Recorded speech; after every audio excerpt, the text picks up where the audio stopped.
Ngayong gabi. Bigla niyang sabay ginano niya Oh, ba't nang-instance ka? Oh, ano yung kapapanganak na nanay mo?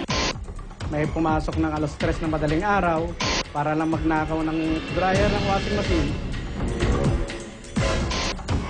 Magbabayad na sana siya, yung kumuha siya ulit ng ibang item kasi ngayong unang item na kinuha niya, nakasupot na.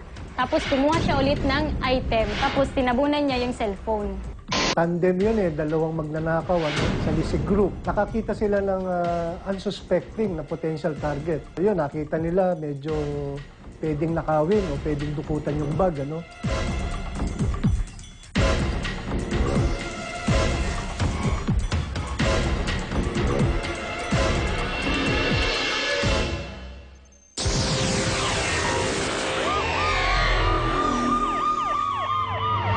Mga igan, ngayong kaliwat kanan po ang mga Christmas party at bakasyon. Marami ang umaalis sa bahay at yan ang sinasamantala ng mga kriminal. Katulad na lamang ng isang compound sa Taguig City. Madalas siyang malooban ang mga suspect, huling-huli sa CCTV.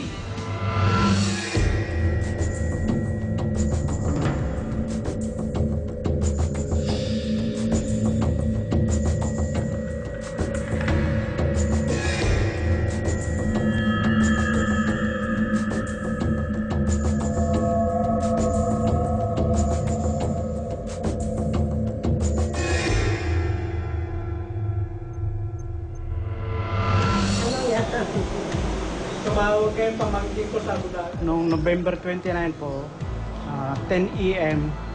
ng umaga, may pumasok na sumalisi sa isang paupahan namin. Sinalisihan yung tenant na isa. Tumingin muna sa labas, tapos tumingin sa loob. Pumasok siya at tumingin-tingin sa mga nadaanan niyang bahay. May pinto kasi siyang nadaanan na isa pa. Ngayon, nakita niya may mga tao.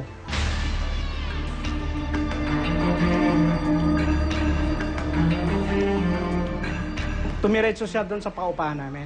Kasi may paupahan kami sa likod doon. Pumasok siya sa pangalawang pinto.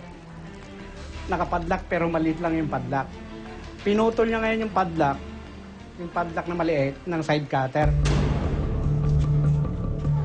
Kaya buksan yung bahay.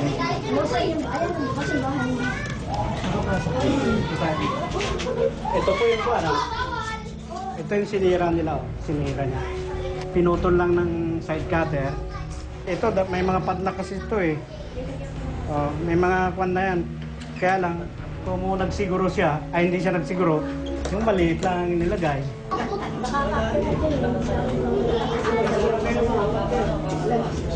Tapos yung gate, hindi rin sinara yung gate. Yan o, may mga gate kaya siyang... ang mga nakuha niya, mga camera, mga laptop, tapos mga video games, tapos yung wallet daw yung may-ari, sa mga mamahaling gamit nila sa loob, electronics, gano'n.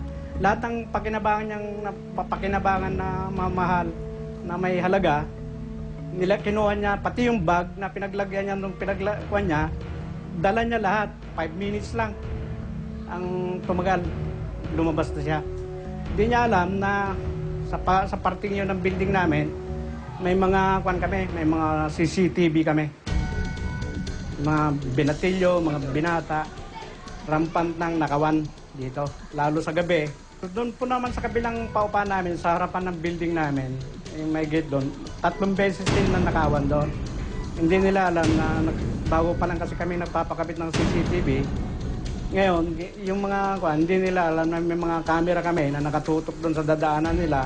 3 beses, 4 na beses na kaming napasukan. May pumasok ng alas 3 na madaling araw para lang magnakaw ng dryer ng washing machine. Gano'n mo kalaking item yun na bitbitin mo, di ba? Na ilabas mo sa building. Ngayon, yung iba, mga pete na lang, pete crunch na lang, mga pantalon na lang, mga tsinelas na mamahaling tsinelas. Kung ano lang makuha nila sa labas na pagkinabangan nila, yun lang ang kinukuha nila. Marami kasing pumapasok dyan, yung mga nagpapanggap na nagtitinda ng mga nagtitinda ng mga kutsyon, pahulugan. Kaya sinasabihan namin sa lahat ng mga tenant namin na huwag kayong magpapasok ng basta-basta kung sino-sino. Kami naman kasi mga nagpapaupa, ang safety ng borders namin, iniintindi rin namin yan. Yan ang unang priorities namin na kailangan nasa safety sila. Kaya binigyan namin sila ng mga safety, katulad ng mga gate nila, mga steel gate. Pinagawan kaya namin lahat ng mga steel gate, yung mga buildings nila, yung mga rooms nila.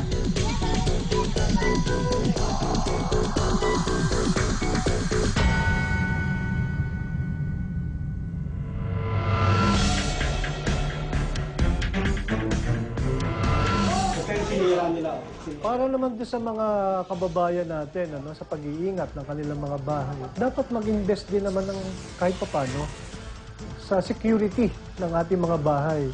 Mag-invest ng magandang lock, mag-invest ng magandang mga security mechanisms or gadgets. At CCTV, kung pwede yan sa mga tindahan, pwede rin naman sa mga residential areas.